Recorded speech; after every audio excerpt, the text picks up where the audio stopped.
Good afternoon students. Am I audible? आवाज येतोय का? Thank you Priya, Akshay, thank you. Good afternoon students. So students, आज आपण आपला जो DMR मेगा टेस्ट पॅकेज आहे त्याच्यामधून 66 नंबरची आपण टेस्ट डिस्कस करूया. सो कॉम्बो टेस्ट आहेत, 40 MCQच्या टेस्ट आहेत. म्हणजे जो टेक्निकल सिलेबस आहे त्या टेक्निकल सिलेबसवरती, सब्जेक्ट रिलेटेड सिलेबसवरती आपल्या टेस्ट आहेत. ओके, तर आपण आता सुरू करूया. तर आपण जाऊया आपल्या वेबसाईटवरती pharmalifeacademy.com वरती आणि आपल्या वेबसाईटवरती गेल्यानंतर आपण लॉग इन करूया टेस्ट युजर लॉग इन मध्ये. ओके,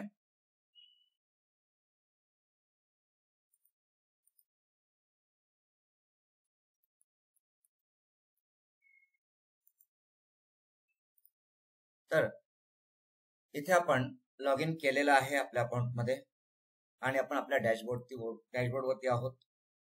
डॅशबोर्ड मध्ये आपला पहिला DMR test package is there. ठीक आहे, DMR टेस्ट पॅकेज मध्ये आपण जाऊया. सो नाव व्ह्यू टेस्ट मध्ये आज आपण ही टेस्ट नंबर 66 कॉम्बो टेस्ट आपण अटेम्प्ट करूया. इथे टोटल क्वेश्चन्स 40 आहेत. Okay, correct answer 2 marks, wrong answer 0 mark. Then time limit 60 minutes मी इथे दिलेला आहे. ऍक्च्युली टाइम लिमिट किती असायला पाहिजे तर 36 मिनिटचं टाइम लिमिट असायला पाहिजे, पण इथे मी 60 मिनिट्स टाइम लिमिट दिलेला आहे कारण आपल्याला 60 मिनिट्स मध्ये डिस्कशन करायचं आहे. ओके, आपण इथे डिस्कस करणार आहोत म्हणून मी इथे 60 मिनिटचा टाइम दिलेला आहे. अदरवाईज 40 मिनिट्स असतील तर त्यासाठी तुम्हाला 36 मिनिटचा टाइम मिळेल. म्हणजे 18 मिनिट्सचे 2 सेक्शन असतील. 18 मिनिट्सचे 2 सेक्शन, एका सेक्शन मध्ये 20 क्वेश्चन्स 18 मिनिट्स, दुसऱ्या सेक्शन मध्ये 20 क्वेश्चन्स 18 मिनिट्स, असं तुमचं फॉर्मॅट आहे. राईट, तर आता आपण स्टार्ट टेस्ट करूया. Okay, start test. आता एक 5 ते 6 सेकंड लागतात क्वेश्चन्स याला अपलोड व्हायला. सो क्वेश्चन्स अपलोड होतात आहे. There is a timer, time limit, time left. Okay, now get ready. Questions आलेले आहेत. So now get ready, answer द्या. So first question, the total time consumed between the recognition of the need for an item till its receipt for use is. Option A waiting time, option B ordering time, option C purchasing time, option D lead time. Lead time. Yes, lead time, correct. Okay, it is the lead time. So pharmacy practice, community pharmacy related हा question आहे. So इथे मी option D select करतोय. Save and next. Second question, the head of FDA Maharashtra is. Option A director, option B commissioner, option C collector, option D magistrate. B B B B. सगळ्यांनीच B answer दिलेला आहे. माझं पण answer तेच आहे, option B. So the head of FDA Maharashtra is commissioner. Option B मी select करतो. So हा FDA वरती क्वेश्चन आहे. So save and next. Then third question, as per IP 2022 the storage condition store in a refrigerator means store at temperature. Option A -2 degree centigrade to -18 degree centigrade, option B 2 to 8 degree centigrade, option C below -18 degree centigrade, option D not exceeding 30 degree centigrade. So काही answer A आलेले आहेत, काही answer B आलेला आहे. Majority answer ए आहे. Okay, बी पण answer आलेला आहे. मेजॉरिटी आन्सर ए आहे. ओके, आता बी आन्सर येत आहे. Okay, so now majority is B. Okay, आणि माझं पण मत विचाराल तर मी पण ऑप्शन बी सिलेक्ट करेल. ओके, सो इथे ऑप्शन बी आपण सिलेक्ट केलेला आहे. So store in a refrigerator. So as per IP 2022 store in a refrigerator is 2 degree centigrade to 8 degree centigrade. Okay, so हा स्टोरेज मधला क्वेश्चन आहे. ठीक आहे, storage and logistics. So save and next. Then what is the role of EDL and ECL in hospital resource planning. Option A, they help in hiring staff. Option B, they manage patient appointments. Option C, they guide procurement of essential drugs and supplies. Option D, they track hospital revenue. So option C. सगळ्यांनीच option C answer दिलेला आहे. All of you option C yes, माझं पण answer तेच आहे, option C. So what is the role of EDL and ECL in hospital resource planning? So it is the option C. They guide procurement of essential drugs and supplies. Okay, so इथे save and next.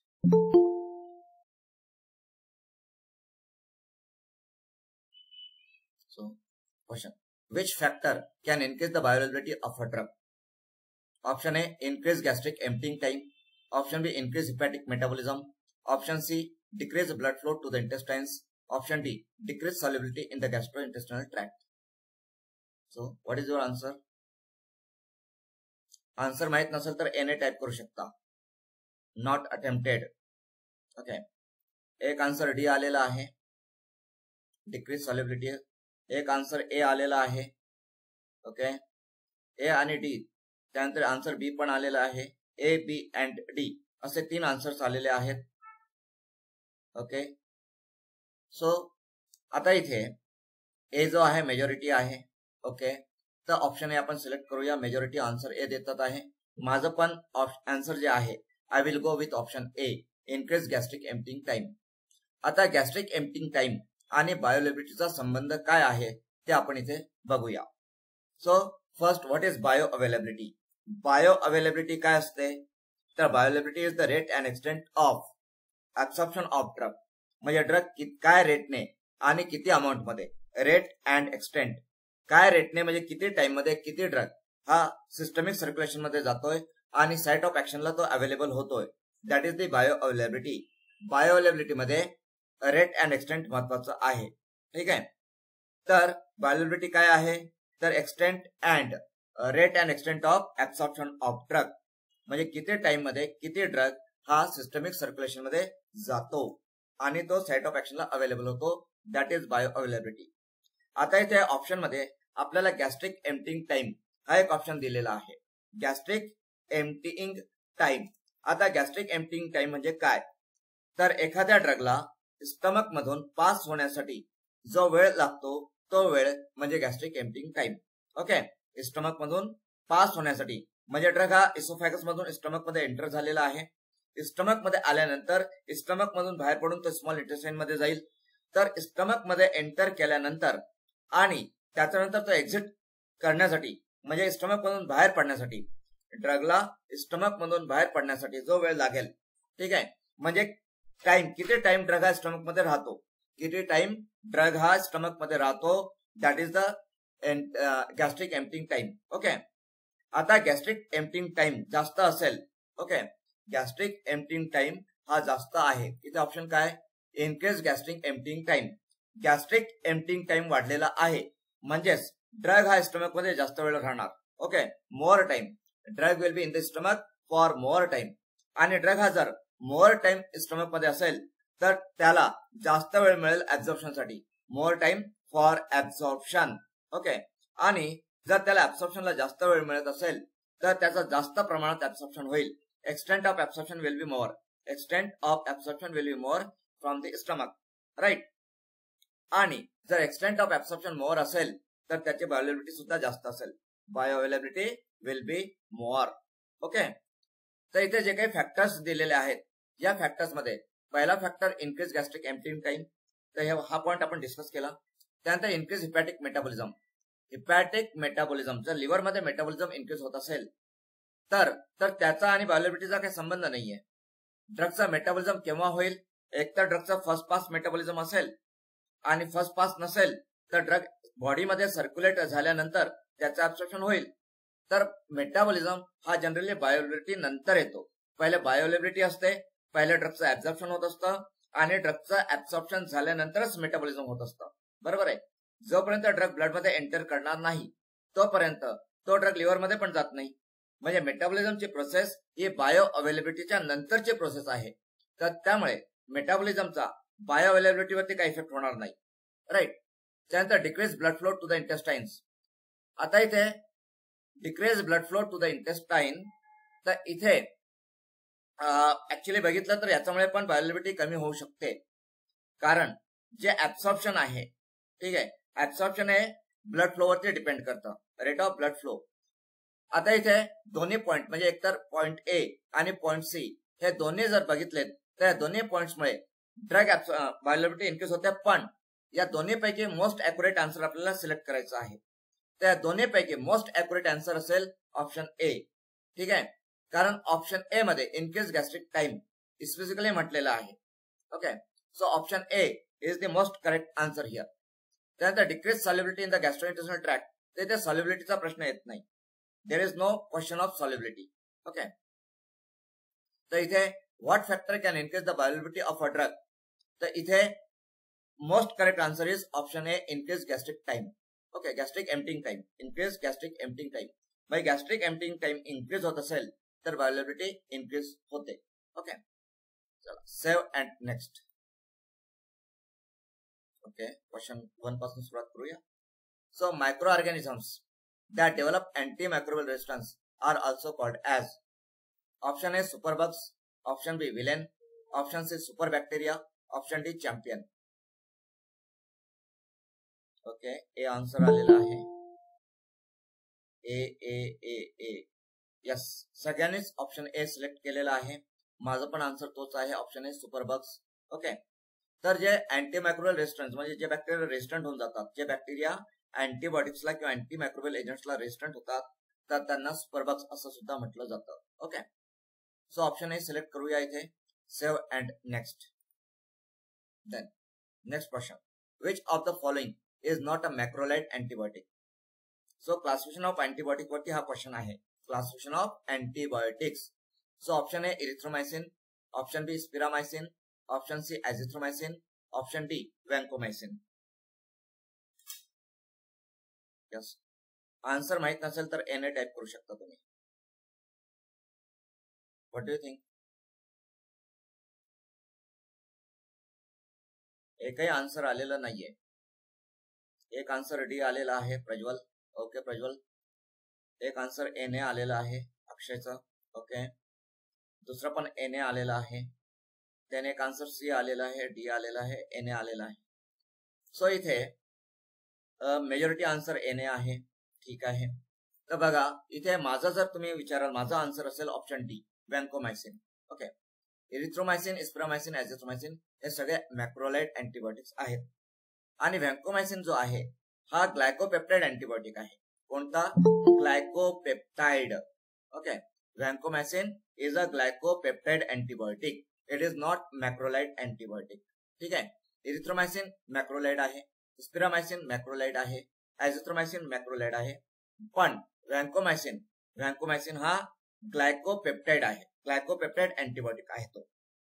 तर याच्यासाठी तुम्हाला classification of antibiotics माहित असणं आवश्यक आहे. Okay, so इथे वॅन्कोमायसिन आपण सिलेक्ट करूया. हे जे मॅक्रोलाइड अँटीबायोटिक आहेत यांचा मेकॅनिझम ऑफ ऍक्शन काय आहे सांगू शकाल का? What is the mechanism of action of macrolide antibiotic? Protein synthesis inhibit करतात, right. So ribosomal subunit 50S ribosomal सबयुनिटला ते इनिबिट करतात आणि प्रोटीन सिंथेसिस इनिबिट करतात. Yes Prajwal, you are right.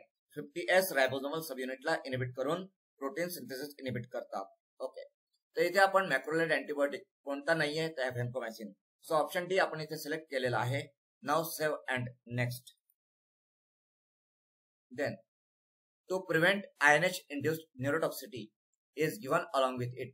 Option A pyridoxine, option B niacin, option C cyanocobalamin, option D riboflavin. So what is the correct answer? Option A प्रणाली म्हणते. Okay प्रणाली. सायनाथ ए म्हणते, Umama ए. Okay, so majority सगळ्यांनीच option A select केलेला आहे, pyridoxine. Okay, आता इथे मला सांगा व्हॉट इज INH? INH काय आहे? What is the full form of INH? INH हा कोणत्या ड्रगचा कोड आहे? It is a code for a drug. Which drug is that? कोणत्या ड्रगचा हा कोड आहे INH? यस, सांगता येईल? Yes Umama, yes Sumaiya, yes. So INH is the code for isoniazid. Isoniazid. आणि आयसोनियाझिड हा कोणत्या कॅटेगरीचा ड्रग आहे? What is the category of isoniazid? Anti-TB. Tuberculosis. Yes, tuberculosis anti TB drug आहे. It is the anti TB drug, anti tubercular drug. Isoniazid. आयसोनियाझिडची toxicity काय आहे?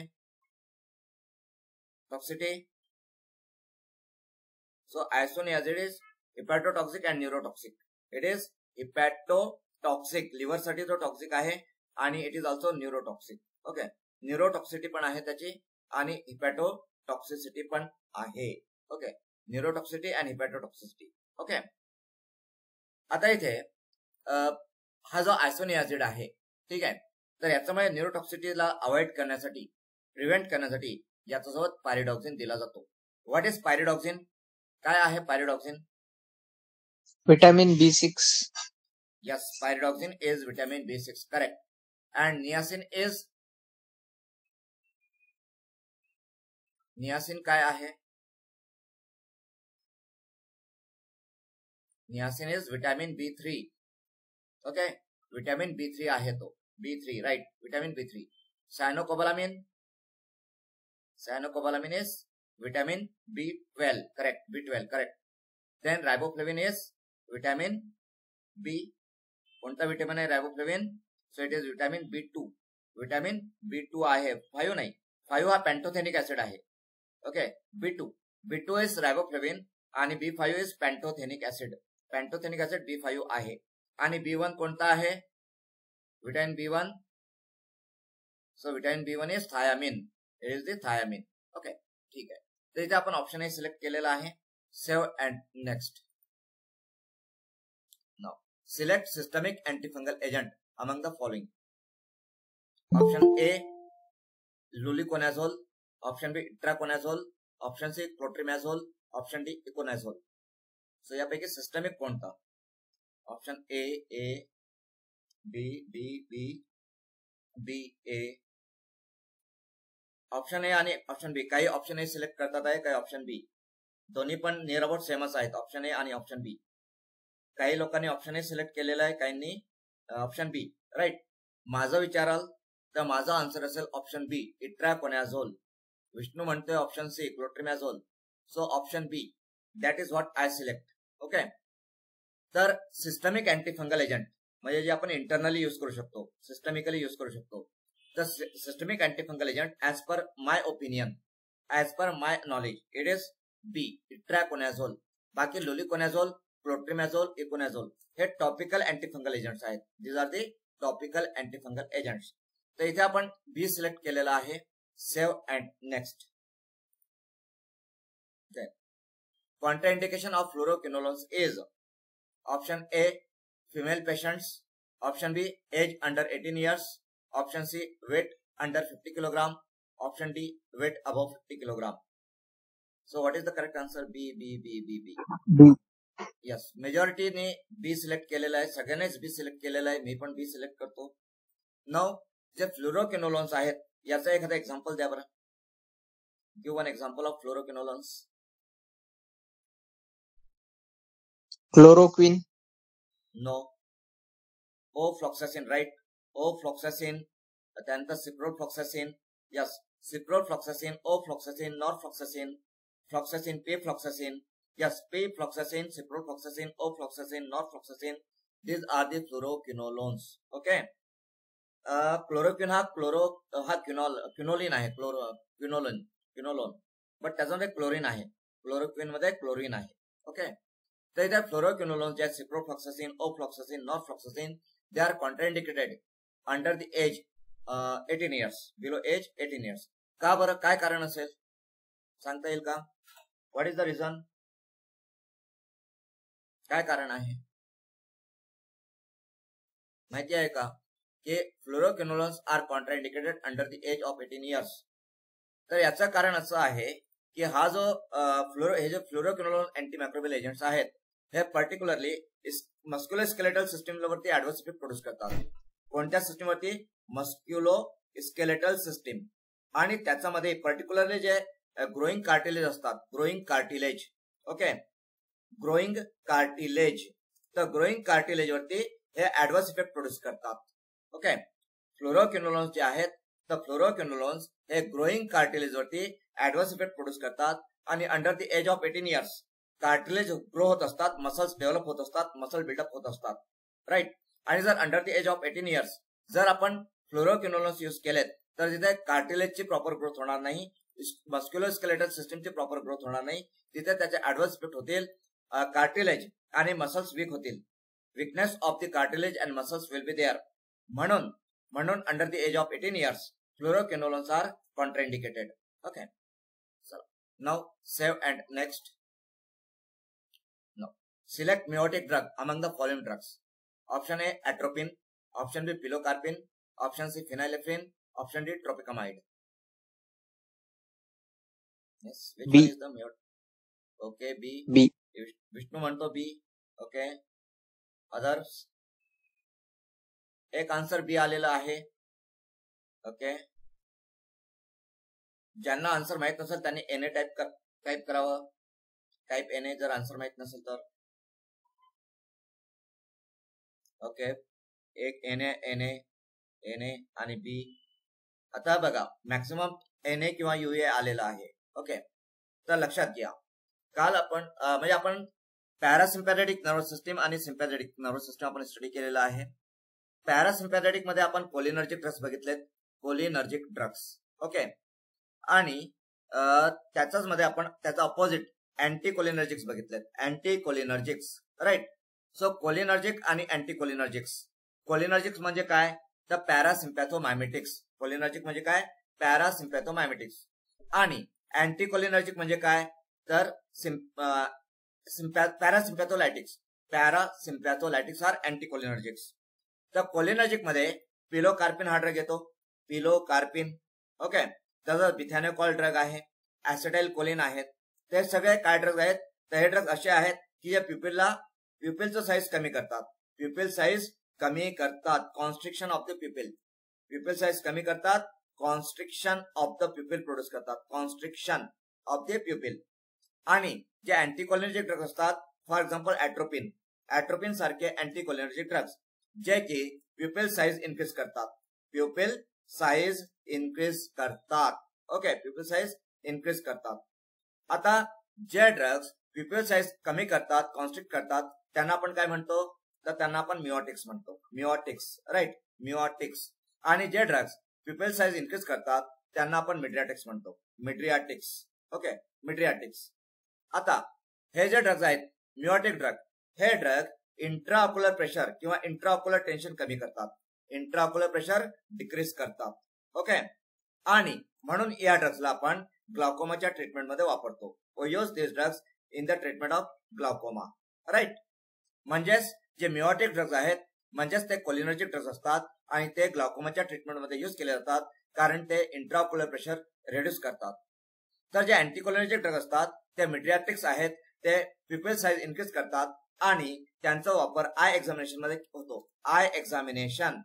Okay, म्हणजे ऑप्थॅल्मोलॉजिस्ट जो असतो, ऑप्थॅल्मोलॉजिस्ट डोळ्यांचे डॉक्टर, तर डोळ्यांचे डॉक्टर्स मिड्रियाटिक्स ड्रग्सला आय एक्झामिनेशन साठी यूज करतात. आय मध्ये इंटरनल स्ट्रक्चर बघायचं असेल, इंटरनल स्ट्रक्चर म्हणजे फॉर एक्झाम्पल रेटिना, आय मध्ये रेटिनाचं स्ट्रक्चर बघायचं असेल तर त्यासाठी हे मिड्रियाटिक्स ड्रॉप्स, आय ड्रॉप्स यूज केले जातात. तर कोलिनर्जिक ड्रग्स हे मिओटिक्स आहेत आणि ते ग्लाउकोमाच्या ट्रीटमेंटमध्ये वापरले जातात. तर अँटीकोलिनर्जिक ड्रग्स हे मिड्रियाटिक्स असतात आणि ते आय एक्झामिनेशन साठी यूज केले जातात. तर आता आपले इथे जे ऑप्शन्स आहेत, ठीक आहे, select miotic drug among the following drugs. So याच्यामध्ये ऍट्रोपिन, पिलोकार्पिन, फिनाइलेफ्रिन, ट्रॉपिकामाइड आहे. फिनाइलेफ्रिन हा पण हा ऍड्रेनर्जिक ड्रग आहे, राईट, फिनाइलेफ्रिन. ट्रॉपिकामाइड हा पण अँटीकोलिनर्जिक आहे. तर सांगा मग याच्यामध्ये मिओटिक ड्रग कोणता? Pilocarpine. Yes, pilocarpine. Pilocarpine. Yes, B. Pilocarpine is the meiotic drug. It is used to treat glaucoma. Okay. ग्लाउकोमाच्या ट्रीटमेंट मध्ये आपण पिलोकार्पिन यूज करतो. ओके, सो मिओटिक ड्रग म्हणजेच कोलिनर्जिक ड्रग. लक्षात घ्या, मिओटिक म्हटलं की cholinergic. Okay, all cholinergic drugs. आता इथे ग्लाउकोमा आपण म्हटलेला आहे.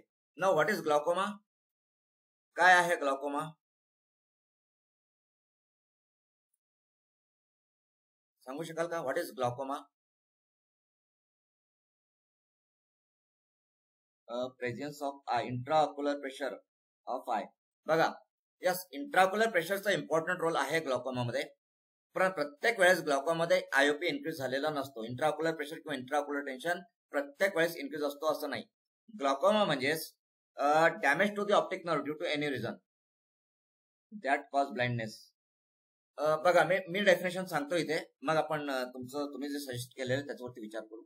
So damage to the optic nerve due to any reason. Okay, मग त्यापैकी एक रिझन आहे इन्क्रीज इन इंट्राऑक्युलर प्रेशर. जर ऑप्टिक नर्व डॅमेज होत असेल ड्यू टू एनी रिझन तर त्याला ग्लॉकोमा म्हणतात. आता या ग्लॉकोमामध्ये म्हणजे damage to the optic nerve साठी one of the important reason is increase in intraocular pressure. One of the reason. There are many other reasons also. म्हणजे प्रत्येक वेळेस ग्लॉकोमामध्ये इन्क्रीज इंट्राऑक्युलर प्रेशर किंवा इन्क्रीज इंट्राऑक्युलर टेन्शन असेल असं नाही. So there may be or may not be increase intraocular pressure. There may be or may not be increase intraocular pressure in glaucoma. But intraocular pressure increase होत असेल तर glaucoma असू शकतो. पण प्रत्येक वेळेसच ग्लॉकोमा म्हणजे इन्क्रीज इंट्राऑक्युलर प्रेशर असं नाही. ओके, नॉर्मल आयओपी किती असतो सांगा बरं, माहिती आहे का? What is the normal intraocular pressure in the I मध्ये नॉर्मल इंट्राऑक्युलर प्रेशर किंवा इंट्राऑक्युलर टेन्शन पण म्हणतात त्याला. इंट्राऑक्युलर टेन्शन पण म्हणतात. ओके, तर नॉर्मल इंट्राऑक्युलर प्रेशर किंवा नॉर्मल इंट्राऑक्युलर टेन्शन किती असतं आय मध्ये? Yes, correct, Umama. Exactly. Good. Very good. Good. It is 10 to 21 mm of Hg. Normal intraocular pressure is 10 to 21 mm of Hg. एवढं असतं. Okay, हा normal आहे. त्यानंतर intraocular pressure किंवा इंट्राऑक्युलर टेन्शन ज्या इन्स्ट्रुमेंटने मोजलं जातं त्या इन्स्ट्रुमेंटचं नाव सांगा. कोणता इन्स्ट्रुमेंट आहे जो की आपण इंट्राऑक्युलर प्रेशर मेजर करण्यासाठी वापरतो? What is that instrument? Ophthalmologist use करतात, डोळ्यांचे डॉक्टर यूज करतात. त्या इन्स्ट्रुमेंटचं नाव माहिती आहे का?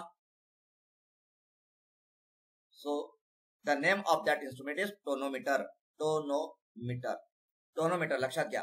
टोनोमीटर इंट्राऑक्युलर प्रेशर किंवा इंट्राऑक्युलर टेन्शन मेजर करण्यासाठी वापरला जातो. टोनोमीटर. स्फिग्मोमॅनोमीटर कशासाठी वापरतात? स्फिग्मोमॅनोमीटर काय यूज आहे स्फिग्मोमॅनोमीटरचा? Blood pressure. BP. Yes, sphygmomanometer is used to measure blood pressure. ठीक आहे. चला येऊया परत आपल्या क्वेश्चन कडे. तर इथे आपला question select miotic drug among the following drugs. तर इथे आपण पिलोकार्पिन सिलेक्ट केलेला आहे. Save and next. Now next question. Which one of the following is a potassium sparing diuretic? Option A spironolactone, option B acetazolamide, option C theophylline, option D ammonium chloride.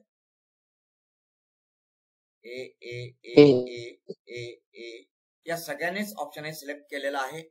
मी पण option A select करतो. माझं पण answer तेच आहे, spironolactone. Okay, now potassium sparing diuretic spironolactone. Spironolactone हा chemically काय आहे? Alkaloid, glycoside, steroid. What is it chemically? Alkaloid आहे, ग्लायकोसाइड आहे, प्रोटीन आहे, स्टेरॉइड आहे. What is it chemically? Steroid. Yes, chemically it is steroid. हा स्टेरॉइडल ड्रग आहे spironolactone. स्पिरोनोलॅक्टोनचा मेकॅनिझम ऑफ ऍक्शन काय आहे? What is the mechanism of action of spironolactone? So it blocks mineralocorticoid receptors. Corticoid रिसेप्टर्सला तो block करतो. It is the blocker of mineralocorticoid receptors. Mineralocorticoid रिसेप्टरचा agonist कोण आहे? तर अल्डोस्टेरॉन आहे. Aldosterone is the agonist of mineralocorticoid receptor. तर aldosterone हा मिनरलोकॉर्टिकॉइड रिसेप्टर्सला बाइंड होऊन तो आपली पुढची ऍक्शन देत असतो. अल्डोस्टेरॉनचं काय ऍक्शन आहे? What is the action of aldosterone? blocks the excretion of sodium and water. So Yes, it increases the reabsorption of water and sodium. Correct, exactly. बरोबर Vishnu. It increases reabsorption of sodium and water. ठीक आहे, sodium and वॉटरचं रिअब्सॉर्प्शन तो increase करतो. कोण? Aldosterone. Okay, आणि इथे sodium आणि वॉटरचं रिअब्सॉर्प्शन increase होत असल्यामुळे अल्डोस्टेरॉन काय करतो? अल्डोस्टेरॉन सोडियमचं रिअब्सॉर्प्शन इन्क्रीज करतो. पण सोडियमचं रिअब्सॉर्प्शन इन्क्रीज करताना तो पोटॅशियमचं एक्सक्रिशन पण इन्क्रीज करतो. पोटॅशियमचं एक्सक्रिशन इन्क्रीज करतो कोण? अल्डोस्टेरॉन. ठीक आहे. तर बघा अल्डोस्टेरॉन काय करतो? सोडियमच्या एक्सचेंजमध्ये पोटॅशियमला इन्क्रीज करतो, एक्सक्रिशन इन्क्रीज करतो. म्हणजे तो सोडियमचं रिअब्सॉर्प्शन करतो आणि पोटॅशियमचं एक्सक्रिशन इन्क्रीज करतो. राईट. यस. सोडियम आणि वॉटर इन्क्रीज झाल्यामुळे ब्लड व्हॉल्यूम इन्क्रीज होतो. ठीक आहे. तर इथे पोटॅशियम एक्सक्रिशन इन्क्रीज होतो बिकॉज ऑफ अल्डोस्टेरॉन. आता स्पिरुलिनोलॅक्टोन काय करतो? ते स्पिरुलिनोलॅक्टोन अल्डोस्टेरॉनचं जे ऍक्शन आहे त्याला इनिबिट करतं. अल्डोस्टेरॉन इनिबिशन झाल्यामुळे इथे सोडियमचं आणि वॉटरचं रिअब्सॉर्प्शन होणार नाही आणि त्याच्यामुळे पोटॅशियमचं एक्सक्रिशन कमी होऊन जाईल. पोटॅशियम एक्सक्रिशन कमी होईल. तर अशा प्रकारे स्पिरुलिनोलॅक्टोन हा पोटॅशियम स्पेअरिंग डायुरेटिक आहे. स्पिरुलिनोलॅक्टोनचं एक मेटाबोलाइट आहे, मेटाबोलाइट, तो पण ऍक्टिव्ह मेटाबोलाइट आहे. What is the name of that metabolite? स्पिरुलिनोलॅक्टोनचं मेटाबोलाइटचं नाव. Correct. Exactly. Canrenone is, yes, canrenone is the active metabolite of spironolactone. Okay. ठीक आहे. आणि स्पिरुलिनोलॅक्टोन जो आहे हा अँटी अँड्रोजेनिक पण आहे. अँटी अँड्रोजेनिक. ओके. म्हणजे तो अँटी टेस्टोस्टेरोन आहे असं आपण म्हणू शकतो. Okay.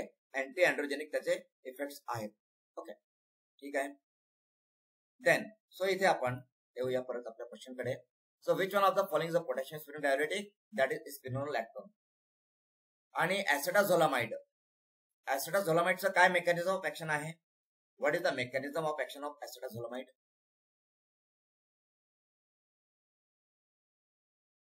Yes, CA1. Carbonic anhydrase inhibitor. It is the carbonic anhydrase inhibitor. And what is the use of acetazolamide? Indication काय त्याचं? Acetazolamide indication. So, acetazolamide हा डायुरेटिक कॅटेगरी मध्ये आपण स्टडी करतो, पण त्याचा यूज हा ग्लाकोमा मध्ये होतो. Glaucoma, to treat glaucoma. Lower intraocular tension. Correct. Lower intraocular tension कमी करण्यासाठी ग्लाकोमामध्ये ऍसिटाझोलामाइड यूज केला जातो. जरी तो आपण डायुरेटिक कॅटेगरीमध्ये स्टडी करतो, पण त्याचा यूज काय आहे तर glaucoma. Okay. So save and next. Now आता क्वेश्चन अनअटेम्प्टेड 28 आहे. टाइम आपल्याकडे 29 मिनिट्स आहे. 1 minute for each question. Okay. आपण आता आपला स्पीड वाढवूया. So the diuretic drug producing ototoxicity is, option A acetazolamide, option B furosemide, option C theophylline, option D ammonium chloride. B furosemide. Correct. All of you are correct. Furosemide ototoxicity. आणि फ्युरोसेमाइडचा popular brand name काय? What is the popular brand name of furosemide? Most popular brand name? Lasix. Correct. Lasix. LASIX. Lasix is the most popular brand name of furosemide. Okay. So save and next. Then contraindication for NSAID is option A fever, option B inflammation, option C peptic ulcer, option D pain. सांगा. C peptic ulcer. Yes, सगळ्यांनी C answer दिलेला आहे. All of you are correct. So peptic ulcer is the contraindication for NSAID.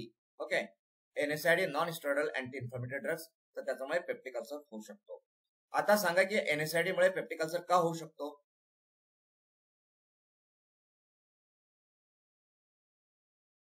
किंवा NSAID peptic अल्सरला का worst करतात?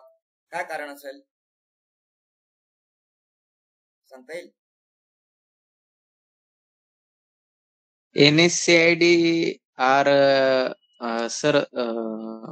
stop the action of prostaglandins, COX-1 and Yes. COX-2, and prostaglandin increases the mucus secretion and form mucus layer on the wall of stomach. So if we block the action of prostaglandin, so it increases the peptic ulcer. Exactly correct. बिलकुल correct आहे. बघा NSAID drug हे prostaglandin synthesis inhibit करतात आणि प्रोस्टाग्लॅंडिनचा gastric protective role आहे. काय आहे? Gastric protective, स्टमकला protect करतो. प्रोस्टाग्लॅंडिन काय करतो? स्टमकला प्रोटेक्ट करतो. कशा प्रकारे प्रोटेक्ट करतो? तर प्रोस्टाग्लॅंडिन म्युकस सिक्रेशन इन्क्रीज करतो. तसंच तो बायकार्बोनेट सिक्रेशन पण वाढवतो. बायकार्बोनेट सिक्रेशन आणि म्युकस सिक्रेशन इन्क्रीज करून प्रोस्टाग्लॅंडिन स्टमकचं प्रोटेक्शन इन्क्रीज करतं. गॅस्ट्रिक प्रोटेक्टिव्ह रोल आहे. पण NSAID मुळे प्रोस्टाग्लॅंडिन सिक्रेशन बंद होऊन जातं, इनिबिशन होऊन जातं प्रोस्टाग्लॅंडिनचं. त्याच्यामुळे गॅस्ट्रिक प्रोटेक्शन होत नाही आणि ऍसिड सिक्रेशन इन्क्रीज होतं आणि त्याच्यामुळे पेप्टिक अल्सर अजून वर्स्ट होऊ शकतो. म्हणून NSAID are contraindicated in peptic ulcer. Okay. Now save and next. Then select the hormone secreted by thyroid glands. Option A, triiodothyronine. Option B, thyroxine. Option C, calcitonin. Option D, all of these. Okay. D. सगळ्यांनी option D select केलेला आहे. माझं पण answer तेच आहे, D, all of this. So triiodothyronine, thyroxine, calcitonin हे thyroid ग्लँडचे hormones आहेत. कॅल्सिटोनिनचा काय रोल आहे? What is the role of calcitonin? So it maintains calcium level. Okay, calcium level maintain करण्याचं काम आहे कॅल्सिटोनिनचं. Okay, so and next. बघा आता क्वेश्चन रीड करा, व्यवस्थित करा. Identified type of diabetes having the following characteristics. So first, there is destruction of insulin producing beta cells in the pancreas. Second, there is absolute insulin deficiency. Third, it is mostly immune mediated. And fourth one, onset is most common in childhood and early adulthood. So option A, type 1 diabetes mellitus. Option B, type 2 diabetes mellitus. Option C, gestational diabetes mellitus. Option D, monogenic diabetes mellitus. So हे कोणत्या diabetes मेलिटसचे characteristics? Option A. Okay, सगळ्यांनीच option A select केलेला आहे. माझं पण answer option A आहे. So आपण ऑप्शन ए सिलेक्ट करूया, type 1 diabetes mellitus. Save and next. Select PPI drug among the followings. Option A rabeprazole. Option B domperidone. Option C ranitidine. Option D metoclopramide. सगळ्यांनी option A select केलेला आहे. Yes. So option A rabeprazole is the proton pump inhibitor. Okay, आता हे जे डॉम्पेरिडोन आणि metoclopramide आहे, हे drug, या ड्रगचं काय ऍक्शन आहे? डॉम्पेरिडोन, मेटोक्लोप्रामाइड अँटीइमेटिक. यस, अँटीइमेटिक आहे. आणि त्यांचा इफेक्ट काय असतो? जीआय ट्रॅक्ट वरती काय इफेक्ट प्रोड्यूस करतात ते? त्यांचा अँटीइमेटिक इफेक्ट कसा मिळतो आपल्याला? तर डॉम्पेरिडोन आणि मेटोक्लोप्रामाइड हे ड्रग प्रोकायनेटिक्स आहेत. काय आहेत? Prokinetics. Domperidone and metoclopramide are prokinetics. प्रोकायनेटिक्सचा अर्थ काय होतो? तर प्रोकायनेटिक्स म्हणजे हे ड्रग्स जीआय मोटिलिटी इन्क्रीज करतात. जीआय मोटिलिटी म्हणजे जी पेरिस्टाल्टिक मुवमेंट आहे जीआय ट्रॅक्टची, त्या पेरिस्टाल्टिक मुवमेंटला हे ड्रग इन्क्रीज करतात. Okay, so they are prokinetics. आणि हे ड्रग कोणत्या रिसेप्टरवरती ऍक्ट करतात? Domperidone, metoclopramide. तर हे D2 रिसेप्टरवरती ऍक्ट करतात. Dopaminergic D2 receptor. कोणत्या रिसेप्टरवरती? Dopaminergic D2 receptor. तर डॉम्पेरिडोन आणि मेटोक्लोप्रामाइड हे ड्रग डोपामिनर्जिक D2 रिसेप्टरवरती ऍक्ट करून प्रोकायनेटिक ऍक्शन देतात, म्हणजे पेरिस्टाल्टिक मुवमेंट इन्क्रीज करतात आणि त्याच्यामुळे आपल्याला त्यांचा अँटीइमेटिक इफेक्ट मिळतो. ठीक आहे. त्यानंतर रानिटिडिन हा H2 ब्लॉकर आहे, आपल्याला सगळ्यांनाच माहिती आहे. ओके, सो इथे पीपीआय ड्रग आपण राबेप्राझोल सिलेक्ट केलेला आहे. So save and next. Okay. Then, which one of the following drug is a trigger factor for asthma? Option A, insulin. Option B, aspirin. Option C, salbutamol. Option D, vitamin K. Option B, aspirin. Okay. B. Sumaya pan B. Okay, Sumaya. Pranali B. Prajwal B. Uma B. Okay. Dipali B. Okay. Yes. So aspirin हा जो drug आहे हा asthma induce करू शकतो, अस्थमाला worst करू शकतो, त्याच्यामुळे अस्थमॅटिक attack होऊ शकतात. का? याचं कारण काय? तर ब्रॉन्कायमध्ये there is prostaglandins are there. Prostaglandin. Okay, तर ब्रॉन्कायमध्ये कॉक्स एन्झाईम जो असतो, कॉक्स एन्झाईम, तर ब्रॉन्कायमध्ये कॉक्स एन्झाईममुळे प्रोस्टाग्लॅंडिन सिंथेसिस होतं. प्रोस्टाग्लॅंडिन. आणि हे प्रोस्टाग्लॅंडिन ब्रॉन्कोडायलेटर आहेत. काय आहेत? ब्रॉन्कोडायलेटर्स. ओके, तर ब्रॉन्कायमध्ये कॉक्समुळे प्रोस्टाग्लॅंडिन सिंथेसिस होतं आणि त्याच्यामुळे ब्रॉन्कोडायलेशन होतं. आता अजून एक एन्झाईम असतो ब्रॉन्कायमध्ये, तो म्हणजे LOX enzyme. LOX. Okay, leukotriene. Okay, तर हे लॉक्स एन्झाईम ल्युकोट्राईन सिंथेसिस करतात. काय करतात? ल्युकोट्राईनचं बायोसिंथेसिस करतात. ल्युकोट्राईन. आणि ल्युकोट्राईन हे ब्रॉन्को कॉन्स्ट्रिक्टर आहेत. काय आहेत? Bronchoconstrictors. Okay, leukotrienes are bronchoconstrictors. So LOX काय? लॉक्स म्हणजे lipoxygenase enzyme. Lipoxygenase enzyme is LOX. आता जेव्हा आपण ऍस्पिरिन ऍडमिनिस्टर करतो तर ऍस्पिरिनमुळे काय होतं, त्या ऍस्पिरिनमुळे कॉक्स एन्झाईम इनिबिट होतात, त्याच्यामुळे प्रोस्टाग्लॅंडिन सिंथेसिस होत नाही आणि त्याच्यामुळे ब्रॉन्कोडायलेशन इफेक्ट आपल्याला मिळत नाही. पण लॉक्स एन्झाईम तिथे आहे आणि तो लिकोट्राईन सिंथेसिस करतोय आणि त्याच्यामुळे ब्रॉन्को कॉन्स्ट्रिक्शन होईल आणि ब्रॉन्को कॉन्स्ट्रिक्शन झाल्यामुळे अस्थमा वर्स्ट होईल. ओके, सो इथे आपण ट्रिगर फॅक्टर फॉर अस्थमा म्हणून ऍस्पिरिनला सिलेक्ट केलेला आहे. तर सेव्ह अँड नेक्स्ट. ठीक आहे. साल्बुटामॉल हा बीटा 2 रिसेप्टर अॅगोनिस्ट आहे. बीटा 2 रिसेप्टर अॅगोनिस्ट आणि तो ब्रॉन्कोडायलेटर आहे. ब्रॉन्कोडायलेटर साल्बुटामॉल. आणि साल्बुटामॉल हा अस्थमॅटिक ड्रग आहे, अँटी अस्थमॅटिक आहे, अँटी अस्थमॅटिक, राईट. ओके, तर इथे आपण ऍस्पिरिन सिलेक्ट केलं. Save and next. देन आता 22 क्वेश्चन्स आहेत, 21 मिनिट्स आहेत आपल्याकडे. ओके, टाइम लेफ्ट 21 मिनिट्स आणि अनअटेम्प्टेड 22. चला स्पीड वाढवूया आपण. So the agents which reduce the viscosity of the mucus by breaking down the structure of the molecules that form mucus are option A expectorants, option B antitussives, option C mucolytics, option D all of these.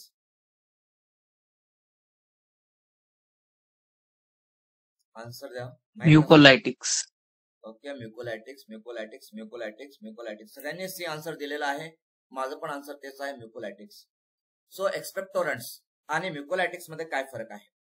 तर एक्सपेक्टोरंट हे सुद्धा viscosity reduce करतात म्युकसची viscosity reduce करतात एक्सपेक्टोरंट, पण dilution करून. काय करून? Dilution. म्हणजे एक्सपेक्टोरंट काय करतात, तर ब्रॉन्कियल सिक्रेशन इन्क्रीज करतात. ब्रॉन्कियल सिक्रेशन इन्क्रीज करून म्युकसचं ते डायल्युशन करतात आणि डायल्युशन केल्यानंतर मग ते म्युकसची विस्कॉसिटी कमी होते आणि त्याला आपण एक्सपेक्टोरेट करतो, म्हणजे बाहेर काढतो म्युकसला. आणि म्युकोलायटिक्स हे सुद्धा विस्कॉसिटी कमी करतात, पण कशा प्रकारे? तर त्याच्यामध्ये जो सल्फर बॉन्ड असतो, सल्फर ब्रिजेस असतात म्युकसमध्ये. काय असतात? Sulphur bridges. त्या सल्फर ब्रिजेसला ब्रेक करून म्युकसची विस्कॉसिटी कमी करण्याचं काम म्युकोलायटिक्स करतात. तर इथे आपण ऑप्शन सी सिलेक्ट केलेला आहे. Save and next. Then next question. Which one of the following options is used to abort or terminate anginal attack? Option A isosorbide dinitrate sublingually, option B isosorbide dinitrate orally, option C ivabradine, option D diltiazem. ते answer. Okay Saina. Isosorbide sublingually. Okay, Sumaya B answer देत आहात तुम्ही. Okay, majority answer ए आलेला आहे. माझं पण answer ए आहे. तो आयसोसार्बाइट डायनाइट्रेट सबलिंग्युअली का? तर सबलिंग्युअली इफेक्ट फास्ट होतो. सबलिंग्युअली ड्रग ऍडमिनिस्टर केल्यानंतर आपल्याला 2 ते 3 मिनिटांमध्येच त्याचा इफेक्ट मिळतो. 2 to 3 मिनिट्स. ओके, जर अंजायनल अटॅक असेल आणि अंजायनल अटॅकला टर्मिनेट करायचं असेल तर आपल्याला फास्ट ऍक्शन पाहिजे, इमिजिएट ऍक्शन पाहिजे, इमिजिएट, राईट. आणि इमिजिएट ऍक्शन आपल्याला सबलिंग्युअली मिळेल. 2 ते 3 मिनिटांमध्ये आपल्याला इफेक्ट मिळतो सबलिंग्युअली. जर ओरल असेल तर ओरल मध्ये इफेक्ट मिळायला 15 मिनिटं जातात, कमीत कमी 15 मिनिटं तरी लागतील इफेक्ट मिळायला.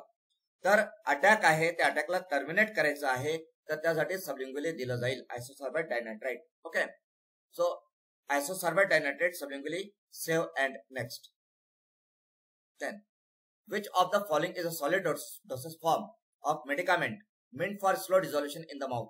Option A lozenges, option B pessaries, option C suppositories, option D tinctures. ए सगळ्यांनी ए सिलेक्ट केलेले आहे, लॉजेंजेस. माझा पण तेच आन्सर आहे. So option A lozenges. Save and next. Then next question. Pharmacopoeial test for ensuring the quality of drug products in tablet form include all of the following except option A disintegration, option B dissolution, option C hardness, option D friability. काय answer? एक answer B आलेला, एक C आलेला आहे. पुन्हा C majority आहे. Okay, C majority. So आपण इथे सी सिलेक्ट करूया. माझं पण आन्सर तेच आहे. सो हार्डनेस, टॅबलेट हार्डनेस हे फार्माकोपियल टेस्ट नाही. डिसइंटिग्रेशन टेस्ट फार्माकोपियल आहे, डिझॉल्युशन टेस्ट फार्माकोपियल आहे, फ्रायबिलिटी ही पण फार्माकोपियल टेस्ट आहे, राईट. या तिन्ही टेस्ट फार्माकोपियल टेस्ट आहे. हार्डनेस टेस्ट हे ऑफिशियल टेस्ट नाही. It is not pharmacopoeial test, hardness, right. So इथे आपण ऑप्शन सी सिलेक्ट करूया. Save and next. Then the ideal powder characteristic for successful filling of hard gelatin capsule include option A poor compactability, option B poor lubrication, Option C, have adequate flow properties. Option D, have low bulk density. D, C majority आहे. माझं पण answer C आहे. Capsule तयार होताना ऍडिक्वेट flow property असायला पाहिजे. Powder जेव्हा hopper मधून फ्लो होऊन येतो, हॉपर मधून तो खाली येतो, तर त्याचा जो फ्लो आहे तो कॉन्स्टंट असायला पाहिजे.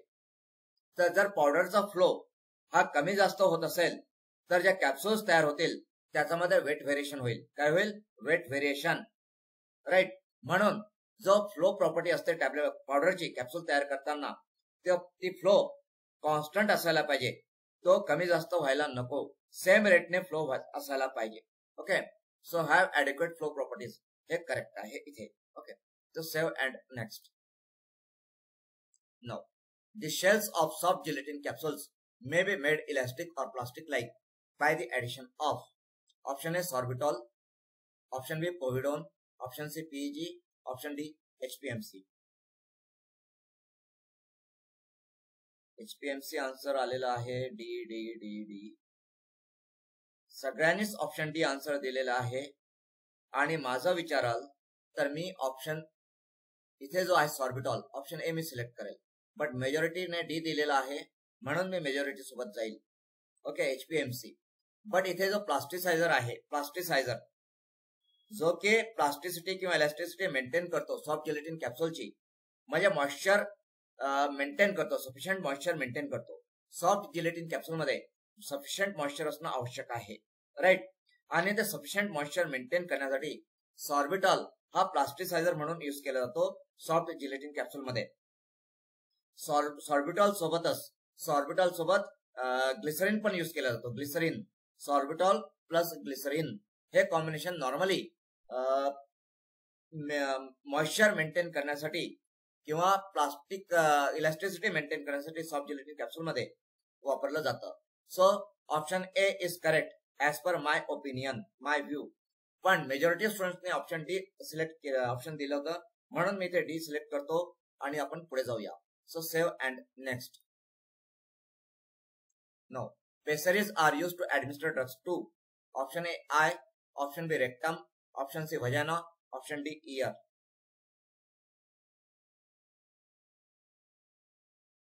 एक आन्सर बी आलेला आहे, बाकी सगळ्यांनी सी आन्सर दिलेला आहे. So option C vagina is correct. Rectum साठी आपण सपोजिटरीज यूज करतो. Suppositories are the rectal dosage form. Okay. Rectum असेल तर सपोजिटरीज आणि pessaries are for vaginal administration. Okay. So इथे सी आन्सर करेक्ट आहे. सो मेजॉरिटी स्टुडंट्सने सी दिलेला आहे. ओके. तो save and next. 14 minutes 15 questions. Okay. So pyrogen produced by microorganisms is considered most potent. Option A gram positive bacteria, option B gram negative bacteria, option C amoeba, option D fungi. Majority स्टुडंट्सने option B दिलेला आहे. एका स्टुडंटने option A पण दिलेला आहे. Majority बी आहे. माझं पण आन्सर बी आहे. तर पायरोजन बद्दल इन डिटेल डिस्कशन आपण कालच्या लेक्चरमध्ये केलं होतं. कालच्या सेशनमध्ये डिस्कस करताना मी सांगितलं होतं की पायरोजन हा ग्राम निगेटिव्ह बॅक्टेरियाचा जो पायरोजन असतो that is more fatal, more dangerous, most potent. Okay. तर ते pyrogen produce by gram negative bacteria okay is considered most potent. Okay. So option B आपण सिलेक्ट करू. Save and next.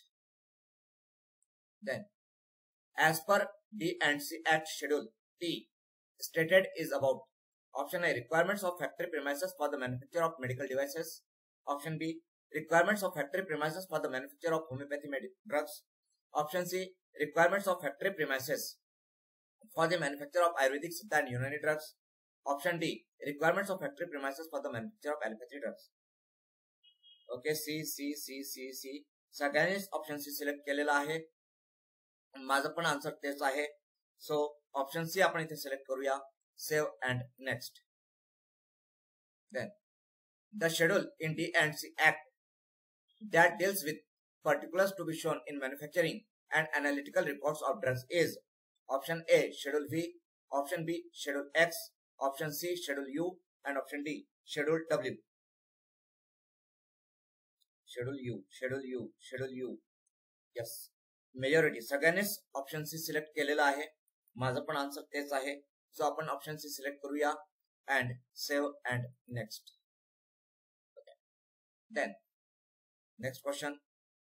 So the provisions for production of bacterial vaccines are mentioned in option A Schedule F Part 4, option B Schedule F1 Part 1, option C Schedule F Part 3 and option D Schedule F Part 9. So production of bacterial vaccine कोणत्या schedule मध्ये आहे?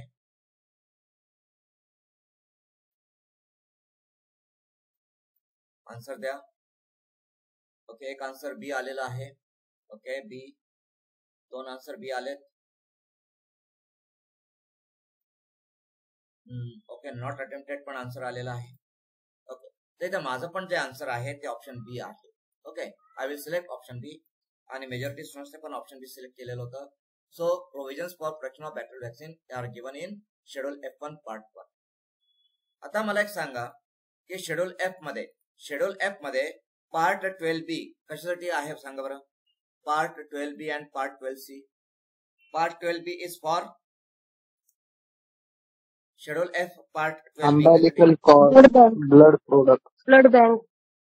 Schedule F Part 12B blood bank शी संबंधित आहे. Blood bank, operation of blood bank. Okay, umbilical cord साठी part 12D आहे. Part 12D is for umbilical cord आणि C जो आहे पार्ट 12C हा ब्लड प्रोडक्ट मॅन्युफॅक्चरिंग साठी आहे.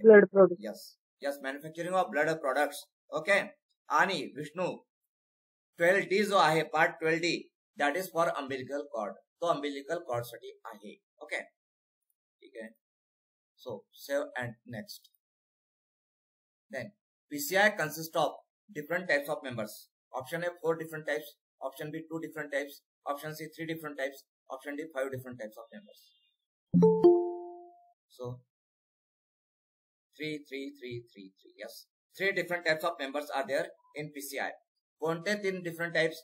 The first one elected members, second one nominated members, and third one ex officio members. Right? Elected, nominated, and ex officio members असे 3 प्रकारचे members असतात PCI मध्ये. So PCI consists of 3 different types of members. So save and next. Then Pharmacy Council of India comprises dash each members each from AICTE and UGC. Option A 1, option B 2, option C 3, option D 4. 1 A. Okay, सगळ्यांचा answer ए आहे. मी पण ए answer आहे माझं पण. So option ए म्हणजे pharmacy council of India मध्ये AICTE चा एक मेंबर असतो आणि UGC चा पण एक मेंबर असतो. सो ऑप्शन ए आपण सिलेक्ट करूया. Save and next. Then the British pharmacopoeia was made official in India in option A 1854, option B 1885, option C 1940, option D 1947. Okay, सगळ्यांनीच ऑप्शन बी सिलेक्ट केलेला आहे 1885. माझा पण तोच आन्सर आहे. सो आपण British pharmacopoeia was made official in India in 1885 हा option आपण सिलेक्ट करू. Save and next. Okay, so time 8 minutes 30 seconds and end 8 questions unattempted. चल बघूया. So pharmacopoeia consists of option A monographs of drugs, option B standard test, option C description formulae, option D all of the above. Yes, सगळ्यांनीच option D select केलेला आहे. माझं पण answer तेच आहे option D. Okay, so pharmacopoeia consists of monograph of drugs, standard test and description formulae, all of these. So save and next. Then which of the following is an example of mummifying agent? Mummifying agent. Option A fluoride, option B tannic acid, option C hydrogen peroxide, option D calcium hydroxide. So B answer select केलेला आहे. Okay, majority बी देत सांगतात आहे tannic acid. Tannic acid हा ऍस्ट्रिंजंट आहे आणि तो ऍस्ट्रिंजंट असल्यामुळे तो ममीफाईंग एजंट म्हणून यूज होतो. ममीफाईंग एजंट कुठे वापरले जातात? वेअर? कुठे आहेत ममीफाईंग एजंटचा यूज? डेड बॉडी स्टोअर करायला नाही. विष्णू, ममीफाईंग म्हणजे तुम्हाला ममी पिक्चर आठवले की काय? ममीज म्हणजे इजिप्त मध्ये ममी असतात. त्या ममीज म्हणजे तुम्हाला ममीफाईंग एजंट आठवलं वाटतं. ठीक आहे विष्णू? सो ममिफाईंग एजंट्स हे रिलेटेड टू डेंटल फार्मेकोलॉजी आहे, दाताशी संबंधित आहे. बघा ममिफाईंग एजंट काय असतात, तर इथे बघा ममिफाईंग एजंट म्हणजे इथे हे डेंटल आहे, आपलं दाताचे structure, tooth anatomy, right. This is the prevent decay. No no no no no not prevent decay. Decay prevent करणारे अँटी कॅरिज एजंट असतात. ममिफाईंग एजंट काय असतात ते इथे समजून घ्या. So this is the tooth anatomy. Tooth anatomy मध्ये सगळ्या वरचा लेअर एनॅमेल असतो. एनॅमेल त्याच्या खाली डेंटिन असते, त्याच्या खाली पल्प असतो, त्याचा खाली गेलात तर इथे रूट कॅनल असतं, राईट. रूट कॅनलिंग करतो ना आपण दाताचा, रूट कॅनल, त्याचा खाली नर्व्स अँड ब्लड वेसल्स इथे दाखवलेला आहे, राईट. तर जे एजंट या पल्प आणि रूट कॅनलला हार्ड बनवतात, हार्ड आणि स्मूथ बनवतात, हार्ड अँड स्मूथ, त्या एजंट्सला म्हणतात ममिफाईंग एजंट्स. विष्णू लक्षात आलं का? डेड बॉडी नाहीये इथे, इथे पल्प आणि रूट कॅनल आहे. तर पल्प अँड रूट कॅनलला जे स्मूथ बनवतात, जे हार्ड बनवतात, those are the mummifying agent dental pharmacology. आणि ममिफाईंग एजंट्स मध्ये ऍस्ट्रिंजंट्स हे जनरली ममिफाईंग एजंट म्हणून यूज करतात. ऍस्ट्रिंजंट आणि antimicrobial agents with astringents are use as mummifying agent. तर टॅनिक ऍसिड हा एक ऍस्ट्रिंजंट आहे, तो ममिफाईंग एजंट म्हणून यूज केला जातो. So tannic acid save and next. Okay, next question. What are mummifying agents used for in dental treatment?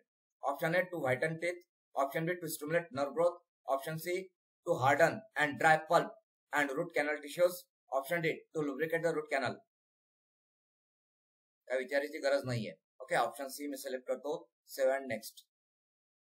त्यानंतर next question. So schedule M to the drugs rules 1945 includes requirements for which of the following aspects of pharmaceutical manufacturing? Option A, clinical trial protocols. Option B, factory premises and equipment. Option C, retail pricing and discounts. Option D, advertising promotion. Yes, option B is the correct answer. So मैं option B select करतो. Save and next. Then आता विष्णू आता उत्तर द्या. If the dead bodies are to be preserved for the purpose of dissection by medical students, they are preserved in option A, alcohol, option B, formalin, option C, acid, option C, acetone, option D, kerosene. So that is formalin. Formalin, correct. Option B, formalin. Okay, save and next. Then pharmacoepidemiology helps identify clinical events missed in option A, marketing campaigns, option B, clinical trials, option C, drug patents, option D, drug advertisements.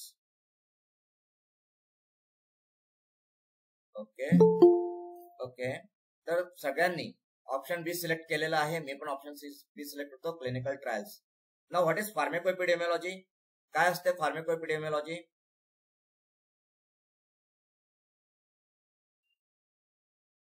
सांगा. What is pharmacoepidemiology? सांगता येईल? Deals with large number of population. Correct. So study of effects of drugs in large population. What is pharmacoepidemiology? डेमोग्राफीचा अर्थ वेगळा होतो. डेमोग्राफीचा अर्थ होतो study of population. Demography तुम्ही answer दिलेले डेमोग्राफीचा अर्थ होतो स्टडी ऑफ पॉप्युलेशन आणि फार्माकोएपिडेमियोलॉजीचा अर्थ होतो study of effects of drugs in large population. म्हणजे आपण जेव्हा लार्ज पॉप्युलेशन मध्ये ड्रग्सचा इफेक्टचा स्टडी करतो तर क्लिनिकल ट्रायल्स मध्ये जे पॉइंट सुटून गेले असतील किंवा जे काही स्टडी झालेलं नसेल किंवा जे काही आपल्या लक्षात आलेलं नसेल ते पण इथे लक्षात येतं. ओके, आणि demography is the study of population. Okay, इथे बी सिलेक्ट करतोय. Save and next. Now the member secretary of the pharmacy and therapeutic committee is option A chief pharmacist, option B medical officer, option C nurse, option D physician. PTC pharmacy and therapeutic कमिटीचा secretary कोण असतो? Medical officer. सगळ्यांनी B answer select केलेला आहे.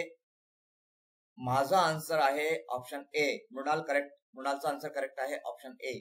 आता मेजॉरिटीने B select केलेला आहे म्हणून मी पण बी सिलेक्ट करतो इथे. But member secretary of PTC is chief pharmacist. माझा आन्सर चीफ फार्मासिस्ट आहे. मेजॉरिटी मेडिकल ऑफिसर आहे म्हणून मी मेडिकल ऑफिसर सिलेक्ट करतो इथे.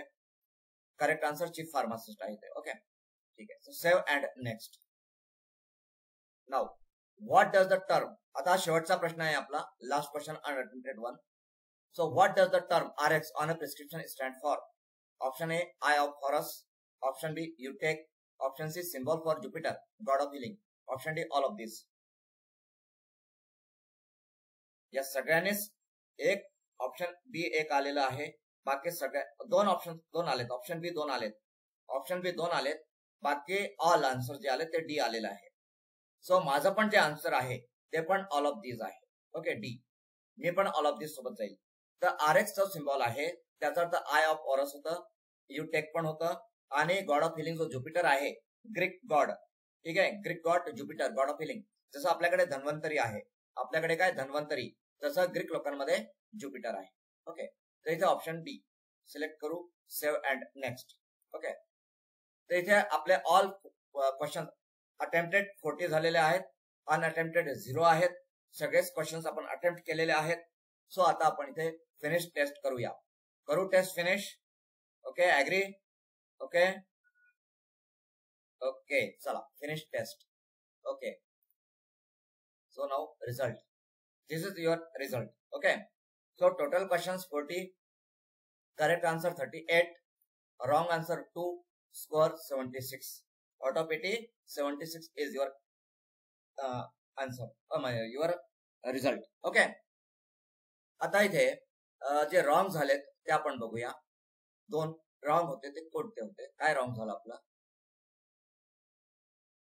Okay, the shells of soft gelatin capsule may be made elastic or plastic like by the addition of, so sorbitol पाहिजे, HPMC नाही. HPMC हा कशासाठी असतो? आता हे बघा, हे जे सॉफ्ट जिलेटिन कॅप्सूल, कशासाठी? कॅप्सूल बनवण्यासाठी सर. HPMC कॅप्सूल बनवण्यासाठी असतो, पण इथे आपल्याला जे हार्ड जिलेटिन कॅप्सूल आहे, हार्ड जिलेटिन कॅप्सूल, राईट, तर हार्ड जिलेटिन कॅप्सूल ह्या नॉनव्हेज कॅप्सूल्स आहेत, right. Hard gelatin capsules are non veg capsule. Gelatin is a non veg, gelatin हा नॉन-व्हेज आहे, right.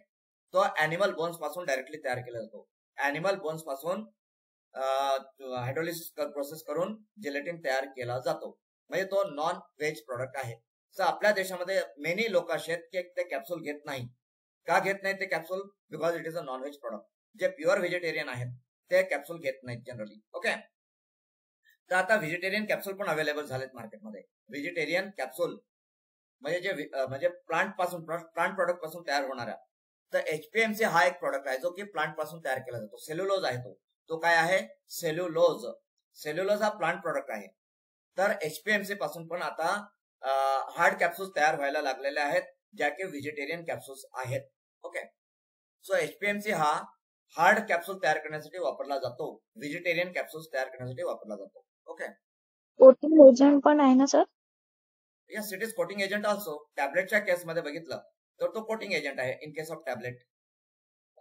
Yes sir. Then second question कोणता wrong इथे दाखवतोय? Member secretary of PTC. हे तर तुम्हाला माहिती पाहिजे, हॉस्पिटल फार्मसीचा क्वेश्चन आहे. सिलेबस मध्ये काय दिलेलं आहे? तर सिलेबस मध्ये रोल ऑफ हॉस्पिटल फार्मासिस्ट एवढंच म्हटलेलं आहे, रोल ऑफ हॉस्पिटल फार्मासिस्ट. पण जर तुम्ही मागचा पेपर बघितला 2023चा, तर त्याच्यामध्ये हॉस्पिटल फार्मसीवर सुद्धा प्रश्न आलेले आहेत.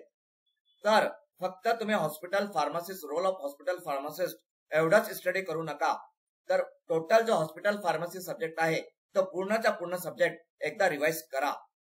त्याच्यामध्ये PTC इम्पॉर्टंट आहे, हॉस्पिटल फार्मसी इम्पॉर्टंट आहे, drug distribution system in hospital हे इम्पॉर्टंट आहेत.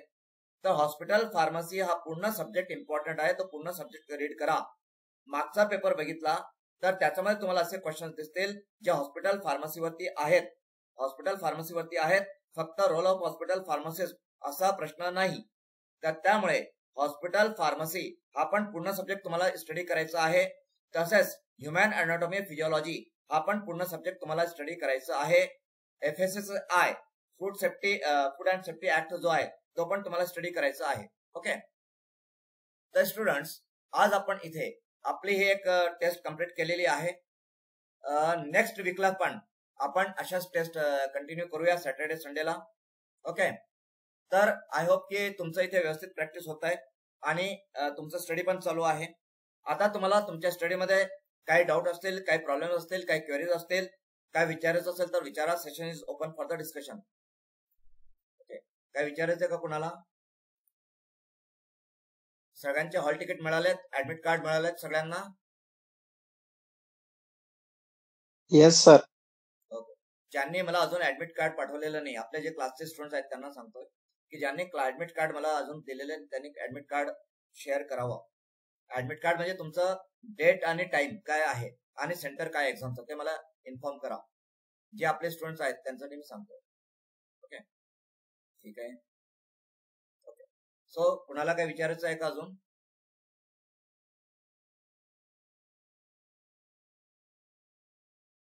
Yes, Swapnali Lokhande, you raise the hand. काय विचारायचं तुम्हाला?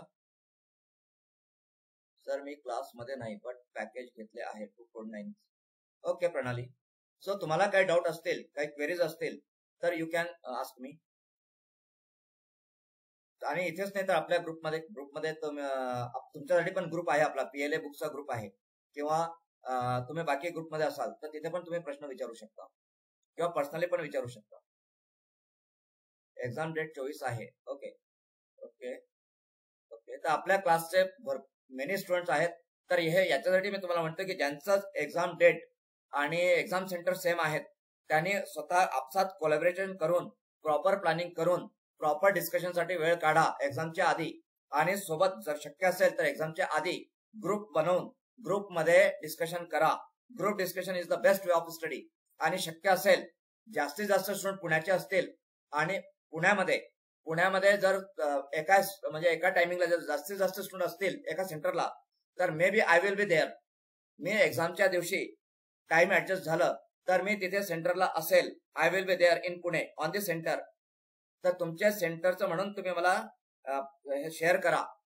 आय विल बी देअर म्हणजे फॉर टू सपोर्ट यू. किंवा तुम्हाला काही वेळेवरती लास्ट मिनिटला काही डिस्कशन करायचं असेल तर I may be there. Okay, सेंटरवरती मी असू शकतो. आणि तुम्हाला जर लास्ट मोमेंट पर्यंत जरी काही डाऊट असतील तर you can ask me. Okay, आणि एका सेंटरवरती जे आपले स्टुडंट्स आहेत किंवा इथे आपल्या ग्रुपमधले जे स्टुडंट्स असतील किंवा ज्यांनी आपले टेस्ट पॅकेज वगैरे घेतले असतील ते जे काही स्टुडंट्स असतील तर त्यांनी कोलॅबरेट करून आपसामध्ये सेंटरवरती 1 तास 2 तास आधी जा आणि तिथे आपसात डिस्कशन करा. आणि डिस्कशन करताना काही प्रॉब्लेम असेल तर call me immediately, contact me immediately. Okay, I will be ready.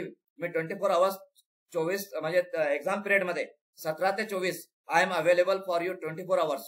Me 24 hours तुमच्यासाठी अवेलेबल असेल 17 ते 24 या तारखेमध्ये. ओके, आणि हे आपलं टेक्निकल आहे, फार्मा रिलेटेड आहे. नॉन फार्माची पण तेवढीच तयारी करा. Swapnali Lokhande, you raise the hand. काय विचारायचं का तुम्हाला? स्वप्नाली लोखंडे, ओके ठीक आहे. यस, अजून काही कुणाला विचारायचं आहे? काय सपोर्ट हवाय? काय हेल्प पाहिजे का माझ्याकडून? इथे शक्य नसेल तर तुम्ही मला पर्सनली मेसेज करा. ठीक आहे, माझ्याकडून तुम्हाला काही हेल्प मदत पाहिजे असेल ओके तर मला तुम्ही मेसेज करू शकता. ठीक आहे, तर आता नेक्स्ट सॅटर्डेला आपण भेटूया with 1 more test. Okay, so thank you all.